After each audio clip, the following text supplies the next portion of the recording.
पुण्यातील विविध संघटनांनी पिंपरी चिंचवडचे महापालिका आयुक्त डॉक्टर श्रीकर परदेशी यांना पाठिंबा दर्शवला आहे।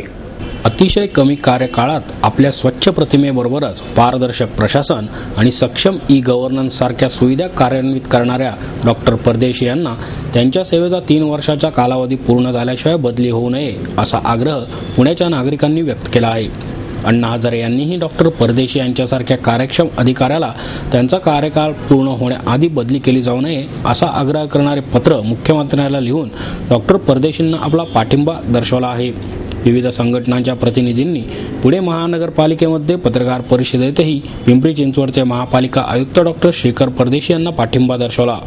मंगेश तेंडुलकर म्हणाले, कुठल्याही चांगल्या अधिकाऱ्याच्या पाठीशी सरकार उभे राहिलेले महाराष्ट्रात एकही उदाहरण नाही। पिंपरी चिंचवडचे लोक परदेशी यांच्या पाठीशी उभे राहिले आहेत। यासाठी सरकार अशा कर्तव्यदक्ष अधिकाऱ्यांना का साथ देत नाही असा सवालही त्यांनी उपस्थित केला। मला एकच गोष्ट जाणवते आहे की कुठल्याही चांगल्या अधिकाऱ्याच्या पाठीशी सरकार उभं राहिलं याचं एकही उदाहरण मला सापडत नाही आहे। खरं तर आपण सत्यमेव जयते हे बोधवाक्य सांगायचं, त्याचा मान राखला गेला पाहिजे म्हणून कायदेशीर तरतुदी करायच्या आणि आपणच त्या वाक्याची विटंबना करायची। हे काय आहे माझ्या लक्षात नाही येत आहे। किंबहुना आपण काय करतोय हे न समजणारी माणसं चुकीनं निवडून दिलीत की काय असं मला सतत वाटत असतं। श्रीकर परदेशी या अधिकाऱ्यांच्या पाठीशी नागरिक उभे राहत आहेत म्हटल्यावर त्यांची आता सक्तीने बदली केली जाईलच याची कल्पना आहे। कारण हे सगळीकडेच झालं आहे। पण ठाण्याचे आयुक्त होते त्यांचं देखील तेच झालं। एकही उदाहरण असं नाही की जो लोकप्रिय अधिकारी आहे, प्रामाणिकपणाने काम करतोय आणि चांगली कामं करतोय, त्याच्या पाठीशी सरकार ठाम उभं राहिलं आहे हे कधी घडलेलंच मला दिसत नाही आहे।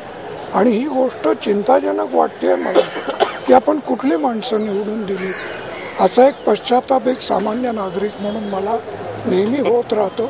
याही निमित्तानं तो होतोय। डॉक्टर विश्वंभर चौधरी म्हणाले, कोणाचे तरी हितसंबंध दुखावले गेल्यामुळेच डॉक्टर श्रीकर परदेशी यांच्या बदलीचा घाट सरकारने घातलेला आहे। परदेशी यांचा कारभार अत्यंत पारदर्शी होता। याउलट परदेशींसारख्या प्रामाणिक आणि स्वच्छ प्रतिमेच्या अधिकाऱ्यावर कारवाई केली जाते याची खंत चौधरी यांनी व्यक्त केली। श्रीकर परदेशींची प्रस्तावित बदली होणार आहे असं बऱ्याच धमक्या येतात आणि लोकांना कळते की बदली होणार आहे। तर कोणाचे हितसंबंध दुखावले गेले म्हणून ही बदली आहे? असं काय गुन्हा त्यांनी केला? प्रशासन सुधारलं, चांगल्या योजना राबवल्या, प्रामाणिकपणे स्वच्छपणे कोणीतरी जातोय। मला असं वाटतं की महाराष्ट्राच्या राजकीय नेतृत्वाला बदलत्या राजकीय परिस्थितीची चाहूलच लागत नाहीये की पारदर्शी कारभार करणाऱ्या माणसाला यापुढे छळता येणार नाही आपल्याला, हे त्यांना कळत नाही असं मला वाटलं।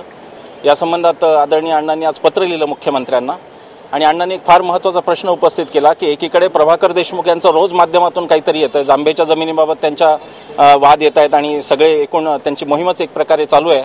एकीकडे प्रभाकर देशमुखांना मात्र कुठलीही चौकशी नाही, कुठलाही धक्का नाही, कुठलीही ताकीद सुद्धा नाही, कुठलीही कारवाई नाही आणि दुसरीकडे एक अधिकारी प्रामाणिकपणे काम करतो तर त्याची मात्र बदली।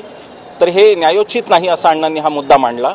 याच विषयावर सर्व कार्यकर्ते पुणे पिंपरी चिंचवडमधले अगदी अण्णांच्यापासून ते महाराष्ट्रातल्या प्रत्येक सामाजिक कार्यकर्त्यापर्यंत कदाचित सगळेजण यावर सगळ्यांची एक वाक्यता आहे की चांगल्या अधिकाऱ्यांचं रक्षण आता समाजाने केलं पाहिजे, कारण सरकार ते करत नाही। सदरक्षण आहे ही सरकारचं बीज आहे, परंतु ते करत नसतील तर सामान्य जनता म्हणून आम्ही ते करू। आणि मला असं वाटतं की पुणे पिंपरी चिंचवडच्या सगळ्याच कार्यकर्त्यांचा हा निर्धार आहे की काही झालं तरी ही बदली होऊ देणार नाही। सरकारने मला असं वाटतं की फार विषयाची परीक्षा पाहू नये एवढंच मी सरकारला सांगेन।